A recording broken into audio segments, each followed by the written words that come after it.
welcome back to Miss Ocasio Reads. I'm Miss Ocasio, and I am so excited to read with you today. Have you ever picked out a Christmas tree with your family to put in your home? Most people think that the biggest Christmas trees are the best, but what happens to the little ones? Today we'll read about Needles, a Christmas tree who wasn't as big or beautiful as the other Christmas trees. Let's read to find out if Needles finds a family in time for Christmas. But first... Needles, the Forgotten Christmas Tree, written by Richard Wagner, illustrated by Sidney Kruger. It was a new day at the Christmas tree farm. As the sun rose, the warmth of its rays washed over the branches of the soon-to-be Christmas trees standing in the tree farm. All of the trees enjoyed the warmth of the sun, especially a little tree named Needles. Needles was a proud tree, and like all of the other trees at the farm, he looked forward to the day he would be taken home by a family to become a Christmas tree. But the other trees would laugh when Needles talked about becoming a Christmas tree. Needles was not as big as the other trees, and he didn't have as many branches. The other trees would tell him that he was too small and nobody would want him. This frightened Needles. What would happen if no one brought him home for Christmas? As the sun rose higher in the sky, Needles suddenly remembered that this was no ordinary day. It was the day the trees on the farm were to be taken away to become Christmas trees. He was so excited, but the other trees still laughed at him. Soon the tree farm workers came along and began to cut down the trees and prepare them for the journey to the Christmas tree lot. All of the trees were so happy to start their journey to become Christmas trees. When the trees arrived at the lot, a metal stand was nailed to the bottom of each tree so they could stand upright for customers to look at. Needles was placed amongst the other trees, but none of them wanted to stand next to him. They were large, beautiful trees and did not want to associate with a small tree like him. This made Needles very sad, but he was going to try and look his best when customers arrived. Soon, people were walking amongst the trees, looking at each one. There were moms and dads and lots of kids.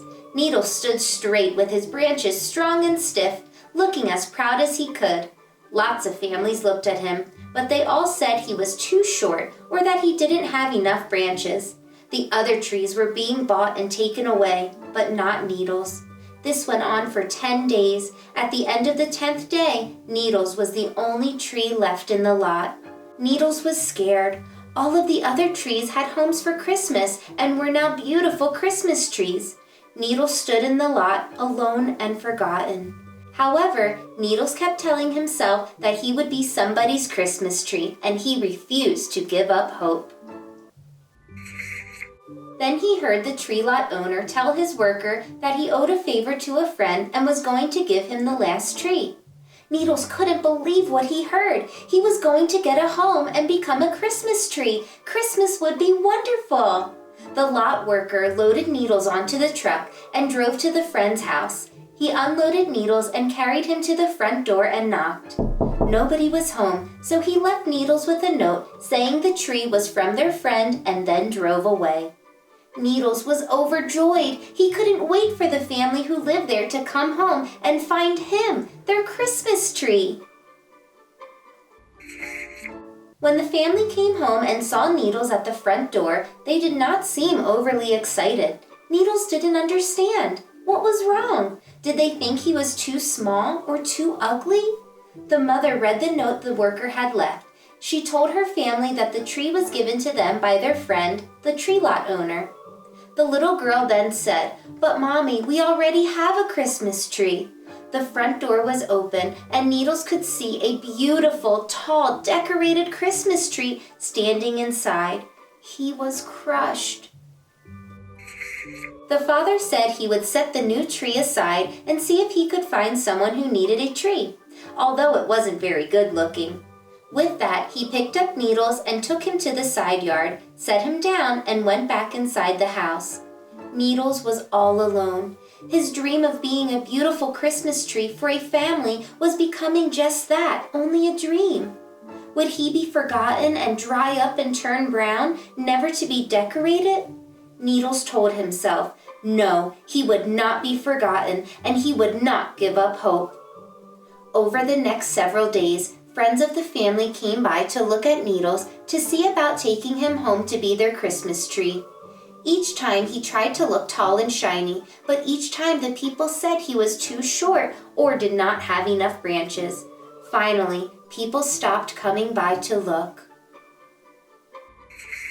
2 days before Christmas, the father took Needles out to the street, set him down on the curb, placed a sign in front of him that read, "Free Tree," and left him there. Many cars drove by, and some even stopped to look, but nobody seemed to want Needles. Alone and forgotten, Needles thought about giving up his hope of becoming a Christmas tree and bringing joy to others. Yet again, he said to himself that he would never give up. Late in the afternoon on Christmas Eve, a little girl named Emily left her doctor's office with her mother. Emily was unable to walk due to a severe illness, and she had been to the doctor for a checkup. This year, Emily's parents could not afford to buy a Christmas tree. Still, Emily hoped for a tree to make Christmas special. As they drove home, Emily suddenly yelled, "Mommy, look!"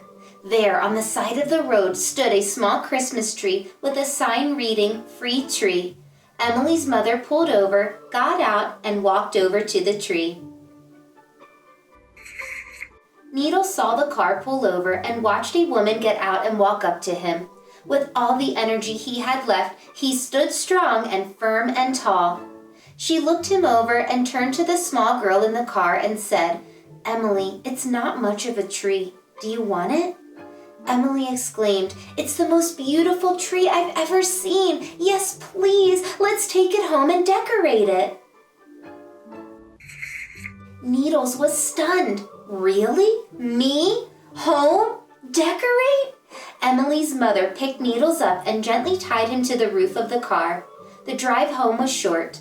Once there, he was taken into their home and placed in a room in front of a window looking out to the street. Emily came into the house in her wheelchair and was pushed by her mom right up to Needles.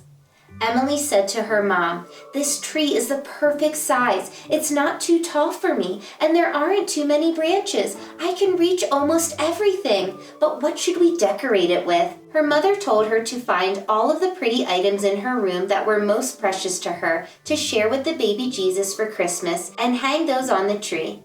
Her mother then found a string of colored lights to wrap around the tree. First the lights went on, then Emily hung all of her precious pretty ornaments. Finally, they were done. They switched on the lights, and Emily squealed with delight. "It is beautiful!" she exclaimed.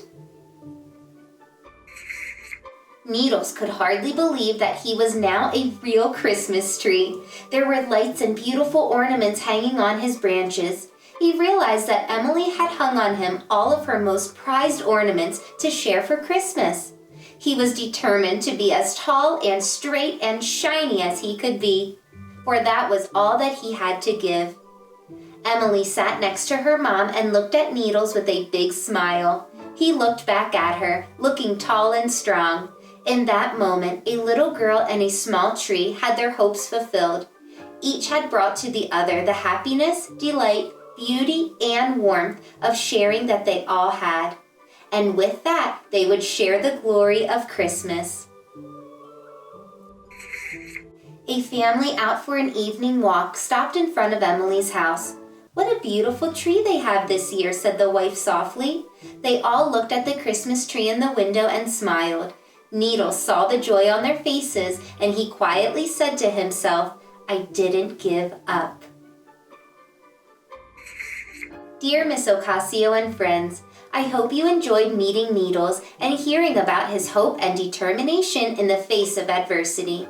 It is a lesson about life and never giving up on your dreams and desires.